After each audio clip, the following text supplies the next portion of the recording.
Hello, everybody. My name is Vincenzo Valentino. I am a postdoctoral researcher from the University of Naples Federico II, and the title of my presentation is Novel Strategies for Microbiome Mapping in the Food Industry.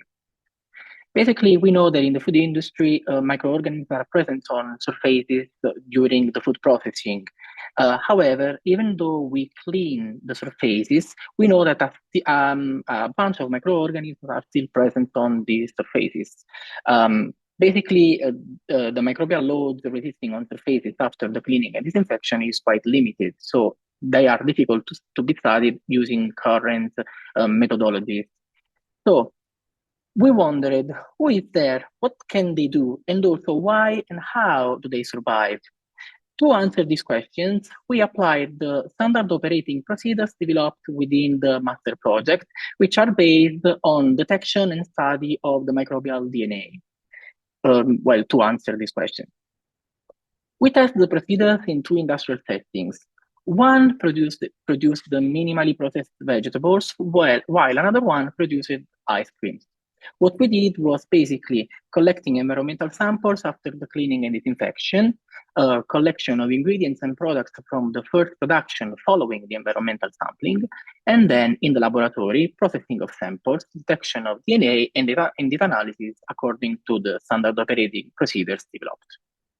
So here are the main outcomes from these studies. We identify the communities residing on clean surfaces, highlighting that they might be very complex, so made of lots of species. This is a very interesting result that was impossible to achieve using the current methodologies that are used to study the microorganisms associated with the food industry.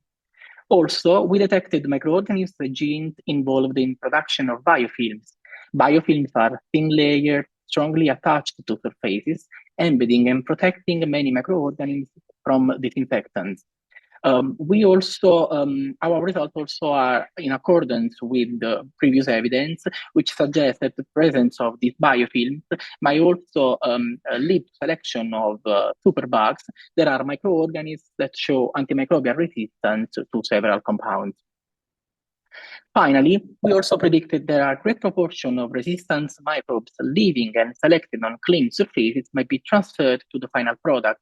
And this might arise some problems regarding the quality of food products and also for safety reasons. So overall, the advantages of the standard operating procedures that we test and the future outcomes are here presented. Basically, we were able to quickly detect spoilage and even pathogenic bacteria. And so these procedures might be useful in the future to reduce food waste and also to prevent foodborne outbreaks. Also, we were able to achieve a higher resolution in profiling microbial communities and their potential compared with traditional methods. So overall, in the future, stakeholders might soon implement these standard operating procedures as a routine practice to monitor microbial communities residing in the industry.